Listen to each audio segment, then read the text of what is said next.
Craig here from Marine Engineered Hydraulics here in Palma, Mallorca. Over the last 25 years working on a lot of these PVG valve 32s, you run into problems obviously sometimes. In this case we're going to talk about the load sense relief valve cartridges that actually also have O-rings on them. They have a backup ring here as well. You don't normally need to replace that, but the O-rings you need to replace as well if you're going to properly re-kit this valve. So the problem you might run into sometimes, obviously in the factories, nobody puts any grease on here. These are stuck in here. After 10 years they get pulled apart and serviced and they have to have all the O-rings changed out of them. But of course over the time the water's gotten in there and these get seized up. The O-ring, everything below the O-ring is fine, but this is a large surface area and obviously gets binds to this bore here simply because nobody puts any grease in it on the factories.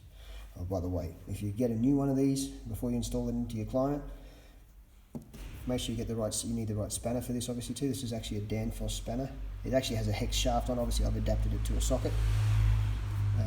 So you can just temporarily take these out, whack a bit of grease on there, put them back in. Who knows, in another 5 or 10 years, you might be the one pulling them back out again. So be nice and take them out, put a nice bit of proper grease around them there, and then just put them straight back in, tension them up to 20 Newton meters. You don't need to touch the plug in there because that might be factory set from Danfoss.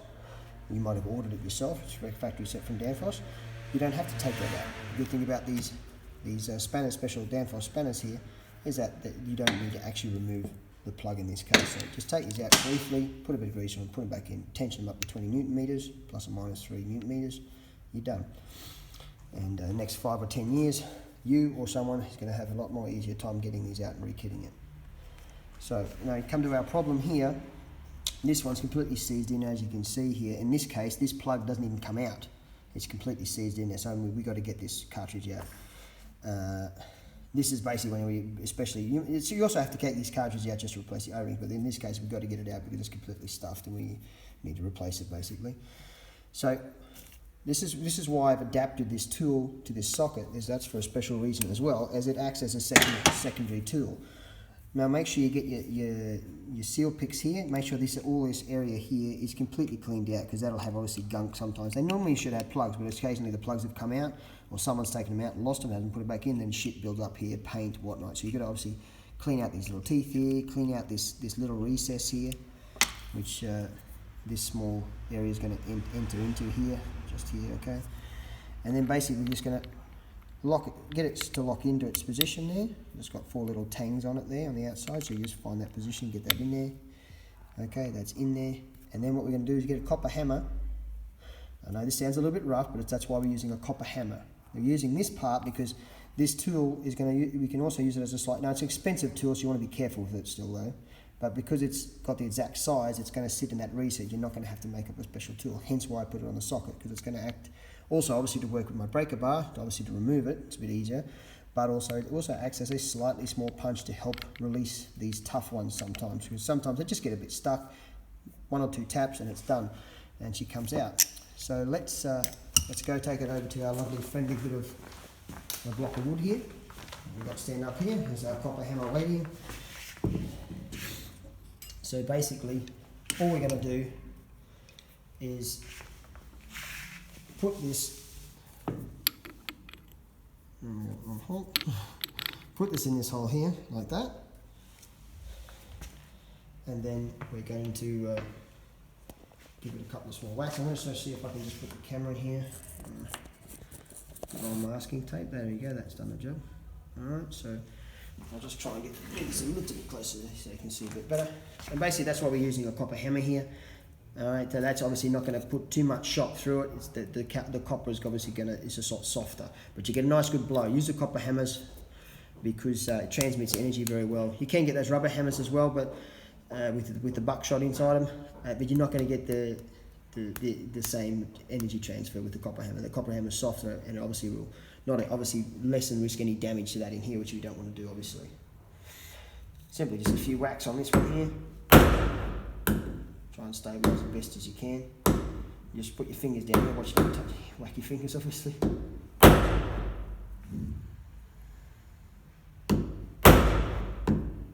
Make sure that's sitting in there. Okay. A few whacks like that, back into the old breaker bar there. Make sure it sits in there again. And you'd be surprised at how quickly You can also put this in a vise, but this, I think this is, most of these have come undone after I've done this, so. There you go, there she goes. And they just come out like that, there you go. Once they start one now. Obviously something else you can do is you can obviously also overnight, another bit of advice I would, if the plug has come out, put the plug back in without the spring and everything, and just fill up with a bit of WD-40. It hasn't got much surface, fill it right up to the top, and at least it might start working its way in there a little bit. It might help. So if you run into a bit of a trouble, but if you do this technique, I find 9 times out of 10, they come out. And you can then replace the cartridges on them later on. Just take that back to our workbench now, so we've got the hard part's been done, it's on its way out now.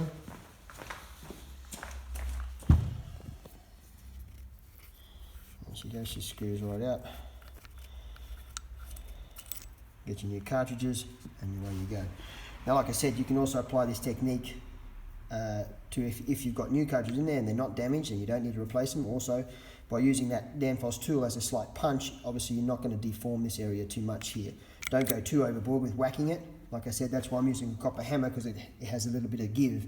If you use a steel hammer, obviously that's going to transmit a lot of hard shock and you might be damaging something in there. Obviously there's a little bit of risk with it, but as you can see, this came straight out, so we know we haven't deformed anything by that.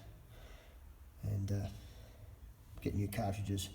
Or if, like I said, you might sometimes a little tap like that just before, try and clean all these out and do a little tap, and that quite often helps you get them out if you know you are going to reuse them and they're not damaged. A little tap like that is going to save you breaking them, because these little tangs here can still actually break even when you're trying to get them out. So sometimes if you just got it there, before you try and unscrew it, just do that. There's taps with a copper hammer like I showed you on a block of wood there. That just gives a little bit of a shock, and that quite often just releases that little bit of rust there. You don't need to do heavy shock. So you saw I didn't hit the hell out of it. I just did some small whacks, but again, make sure you have a copper hammer. That's important to do this kind of work. As you see here, this is another one I have a real lot of difficulty with. He's playing really hard to get, so I'm just going to leave him with a bit of WD-40 overnight and just try to give him the best chance to come out. I'll have to attack him tomorrow. And that one here, like this one here, the plug's actually seized right in there. You can't even get it out at all. It's actually completely seized in there. So actually one or two of these I actually screwed. When I tried to take the plug out, the whole thing actually screwed out. The Allen plug was actually just seized completely in there. You do run across it. But of course, these are expensive blocks, and if you can't get that out, well, the option is you might have to look at replacing the block as a possibility. But there is obviously a few options still left for me here, and I'll try it one more time with that. If it doesn't work there is another small option, although it's quite drastic. You can actually get these here. These are the plugs for the, in this case, this has actually got shock reliefs here as well, shock valves, or shock suction valves, you want to call them. Put these plugs back in here. The option for me now is to put these back in here with some blanking plug. So make sure the plugs, I'm making sure that these are obviously all covered in. And before you do obviously this kind of work, and then obviously I'll just get an old cavity with the plug in it, and just to block that hole there. Now what I might have to do tomorrow with this one, if it doesn't come out, is very carefully put a little bit of weld. Like I said, these plugs are going to be screwed down to obviously give protection. You can put a bit of tape over here as well, and here obviously to make sure no spatter damages the surfaces. Important obviously. But there's a small surface, and you just get it. You can do this with a TIG welder very cleanly, and just do a little bit of light weld there, and then just a little bit of light weld there. It's like the old, when you've got the old bearing races inside it. If you haven't got the pullers to get them out, you just weld on the inside, and then when the weld cools, it'll actually shrink up. So I'm hoping, if I can't get this out tomorrow with that, I might be using a small technique like that to help get this unscrewed. Basically, when the weld, if you put a weld in a little bead, just a small bead there with a TIG welder, because you don't need to use wire with that, obviously, with a TIG welder. As it cools, it's going to retract and then make this actually shrink just a little bit. It might not be much, but it might be enough. And obviously the small amount of intense heat there in the actual object itself is going to help it. And hopefully I can try and get this last one out. Obviously that's a bit more extreme, having to do that. But anyway, so that's another technique you can use to help you get these out if they're giving you trouble. My advice is obviously just like, make sure you give these a little tap with that technique I showed you anyway before you even try and get them out, because that little tap is just going to just free up that rust a little bit, because these are always put in the factories just with a little bit of light oil. Over 10 years that light oil is gone. So do yourself a favour when you're putting the new ones back in, or when you're putting your other old ones back in again after you put the new seals on them, new O-rings on them. Put some lovely grease around there and in the bore a little bit, and next time, whether it be you or the next person in another 5 years or 10 years time, it's gonna be a lot easier job getting it out. Okay, see you later.